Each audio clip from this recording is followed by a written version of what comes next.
Bien le bonjour. Ça fait longtemps que j'avais pas fait d'unboxing. Ça fait, je crois que ça doit faire presque 3 ans, je crois. Ça fait depuis 2020, je crois que j'ai pas fait d'unboxing. Ah non, j'ai fait un unboxing de la Dunk ID que j'ai reçu il y a pas longtemps. Je suis complètement fou.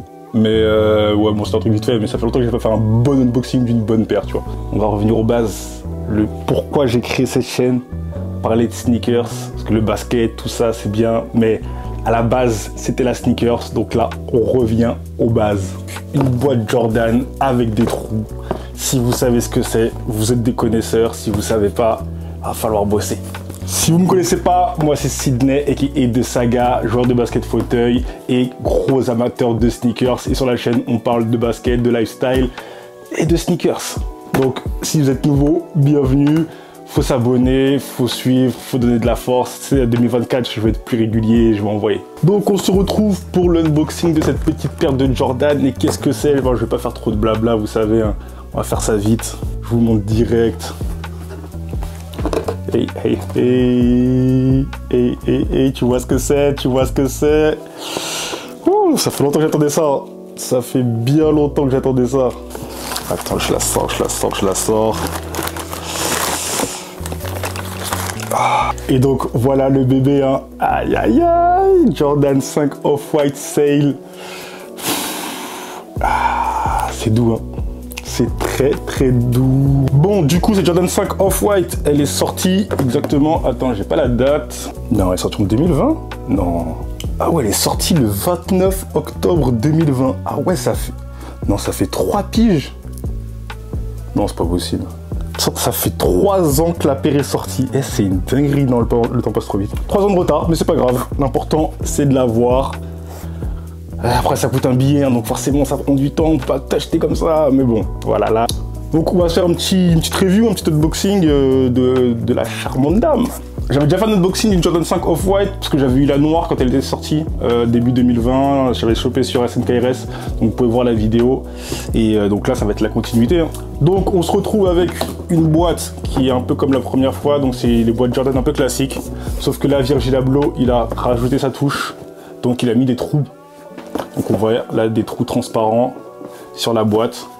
Et quand on ouvre, on tombe sur un papier. Et en fait, au lieu d'avoir un papier classique, on a un papier qui est translucide. Donc on peut voir directement la chaussure. Et on a des écritures Off-White et un grand logo, donc Jordan, le Jumpman. Donc une boîte qui est plutôt pas mal. Assez grande et donc avec des trous. Pour parler directement de la paire, parce que c'est ça qui nous intéresse. Donc ce qui marque forcément de base, donc c'est le matériau en fait, donc qui est différent des Jordan 5 de base. Là on est sur une sorte de plastique ripstop un petit peu. Vous voyez un petit peu le bruit que ça fait. Et on est sur vraiment un traitement, le traitement Virgil Abloh, donc c'est-à-dire un peu pas fini, industriel.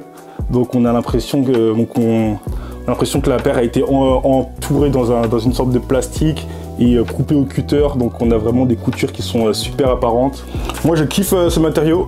Déjà j'aimais bien sur la première, sur la noire, mais j'étais pas forcément fan de la paire. Je trouvais le matériau cool, mais la paire je la trouvais pas incroyable. Là par contre celle-là, la blanche, je la trouve vraiment cool. Dès la première fois que j'ai vu, je me suis dit ah ouais non, celle-là il me la faut. Ensuite ce qu'on remarque, du coup on a une midsole noire comme sur les Jordan 5 classiques avec les dents en rouge, et il a retravaillé l'outsole. Donc on a c'est pas une gum sole, enfin on a un effet un peu gum sole, mais en fait c'est une sole qui est transparente avec juste le fond qui est un peu jauni pour donner un effet vintage. On va retrouver d'autres éléments classiques de la Jordan 5 comme le 23 ici au talon ou le Nike Air à l'arrière. Moi, je suis content qu'il y ait un Nike Air et qu'il n'y ait pas le Jumpman. Je trouve que ça rend mieux quand même avec un Nike Air, comme sur les paires OG. À l'intérieur, on va retrouver les classiques écritures Off-White, mais cette fois-ci un peu cachées sous le plastique et aussi caché derrière un cercle là, donc le même cercle qu'il y a sur les boîtes. Ces trous, on va aussi les retrouver ici là sur la partie extérieure et ici là sur la partie de la cheville, aussi ici à l'intérieur. Et enfin le dernier trou qu'on retrouve, il est sur la languette. Donc cette fois-ci c'est un vrai trou, c'est pas juste du plastique. Là, on peut vraiment passer son doigt à l'intérieur. Je pense que ça doit être plus pratique pour mettre la paire. Je vais un peu la détacher parce que j'avoue que là elle est serrée, là, elle est DS. Attends, je vais... Là cette fois-ci c'est bon. En fait ça fait 2 jours que je l'ai, j'attendais un petit peu de faire la vidéo pour bien pouvoir la tripoter. On a des lacets beige avec écrit shoelaces au bout, donc comme sur toutes les paires de Off-White, ce qui veut faire la mise au point. Voilà, donc écrit shoelaces au bout. On a un lace lock qui est beige ici, et dernière chose, on a un zip tie, le fameux zip tie Off-White qui est cette fois-ci pas rouge mais beige pour matcher avec la paire.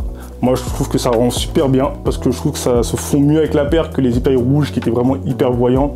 Là je trouve que voilà, tu peux porter ton zip tie, ça fait pas too much comme les anciens. C'est cool. Enfin on a une languette qui, comme je vous ai dit, a un trou mais qui est surtout réfléchissante. Donc on a du 3M sur toute la languette et un gros jump pan en rouge. Pour ce qui est des accessoires, on a deux paires de lacets, donc c'est quand même pas mal. Des lacets rouges et des lacets noirs. Mais pour ma part, moi je vais rester sur les classiques, les beiges. Je trouve qu'ils font grave le taf. Je trouve que l'allure de la paire est déjà magnifique avec. À l'époque, on aimait bien faire des trucs un peu mismatch, notamment quand il y avait les verts et les oranges. Bon là, je pense qu'en 2023, on est un peu passé à autre chose. Donc voilà, juste là, c'est beige, c'est tranquille. Alors c'est une paire qui n'a pas forcément fait l'unanimité, c'était pas forcément la plus appréciée du public, notamment à cause de la couleur. Les gens la trouvaient un peu trop jaune, ils disaient que ça faisait un peu jaune pisse. Moi personnellement je kiffe. De toute façon le jaune c'est ma couleur préférée, donc tout ce qui est jaune déjà je kiffe. Et je trouve que la couleur est vraiment bien exécutée. Elle rend vraiment bien. Les gens voulaient que ce soit un peu plus clair, mais moi ça me va très très bien. La couleur est très belle. Et je trouve celle-là bien meilleure que la noire.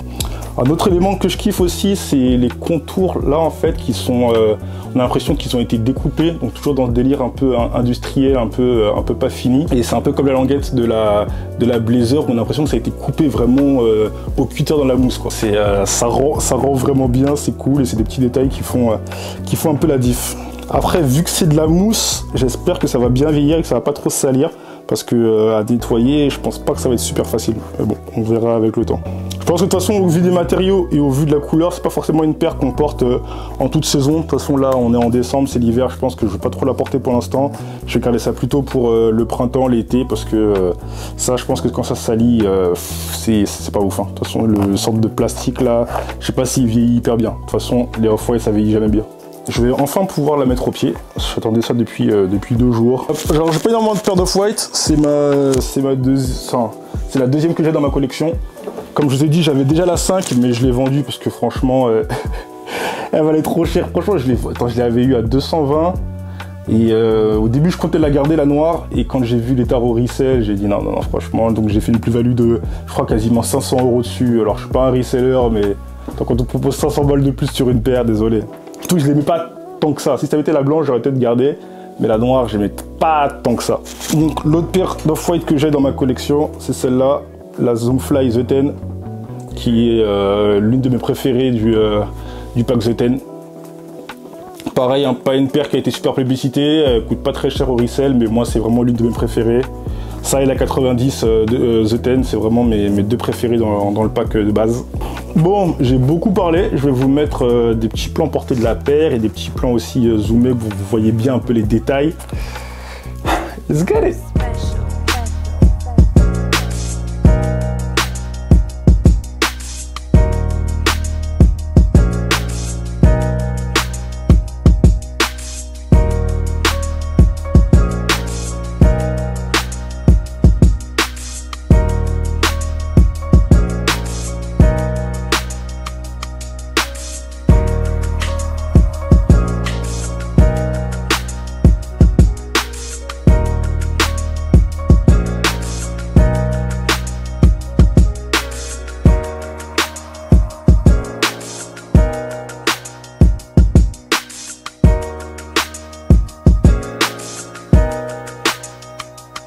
So special.